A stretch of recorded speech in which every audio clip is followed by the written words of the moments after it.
Գերմանիայում հայ գործարարների հետ Փաշինյանի հանդիպումն ու հայտարարությունները ներդրումներ ներգրավելու մասին Հայաստանի փորձագիտական շրջանակը միանշանակ չի ընդունել։ Հարց են բարձրացնում խոշոր գործարար կալանավորող երկրում ով կհամարձակվի ներդրում անել։ Ի սկզբանե խոսել ենք այն մասին, որ սա վատ մեսիջ է արտաքին ներդրողներին, այդ թվում նաև մեր հայրենակիցներին, ովքեր բնակվելով Սփյուռքի տարբեր երկրներում, ինչ որ պահի ցանկություն են ունեցել կամ ցանկություն ունեն ներդրումներ կատարել Հայաստանի Հանրապետությունում։ Տնտեսագետներն ընդգծում են վերջին տարիներին Հայաստանում ներդրումների հոսք պարզապես չկա, սա ըստ նրանց ուղղակիորեն կապված է նաև Սամվել Կարապետյանի կալանավորման հետ։ Հրայր Կամենդատյանը կարծում է ներդրումների միջավայրը հուսալի չէ անգամ Հայաստանում բնակվող գործարարների համար։ Հայաստանի Հանրապետություն ուրիշ ներդրումներ համարյա արդեն չկա, ձևական մակարդակի են։ Անուղղակի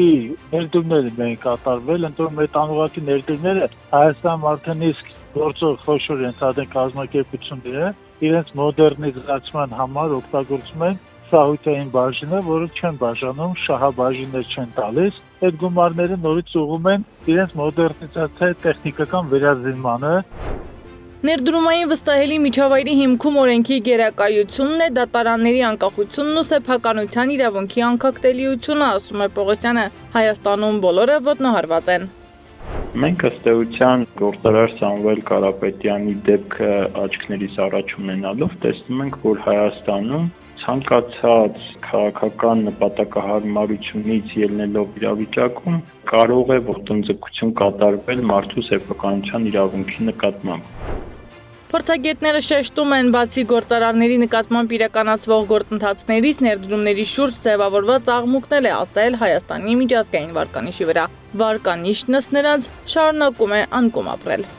Հատկապես Սամվել Կարապետյանի դեպքը ամբողջ միջազգային մեդիա դաշտում դարձել է քննարկման առարկա եւ դա ինքնին ազդում է բոլոր տեսակի, բոլոր երկրների անկախ ազգությունից գործարարների վրա, ովքեր կարող էին հիպոթետիկ ցանկանալ Հայաստանում կատարել ներդրումներ։ Իսկ եթե խոսում ենք մեծ կամ խոշոր ներդրումների մասին, սա առավել եւս ավելի լայն ուշադրության է արժանանում ներդրողների կողմից եւ այսպիսի դեպքերը կարծեք թե արգելակ են, որպեսզի մարդիկ գնան ներդրումների։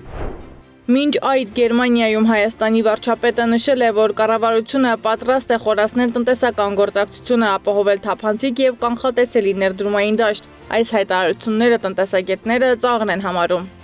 Ներդրողները հանդիպում է, չէ՞։ Այդ ներդրողները պարզապես պետք է իրեն հարցնեն՝ դուք ունեք արդյոք ընդհանրապես կրթություն կամ ենթադրենք տնտեսագիտական գոնե բազային գիտելիքներ։ Հավատ ասում են, որ բազային գիտելիքներ տնտեսական չունի, նրա մեկը մեկից ոչ թե իրարամեր հեռալու աշճանի մեկնաբանություններ տնտեսական թեմաներ, որ նա կատարում է կառավարության նիստերին, վկայում է անձնավորությունը ոչ տնտեսությունից է բան հասկանում, ոչ էլ առավելևս տնտեսական բնագավառի զրույցներին կարող է մասնակցել։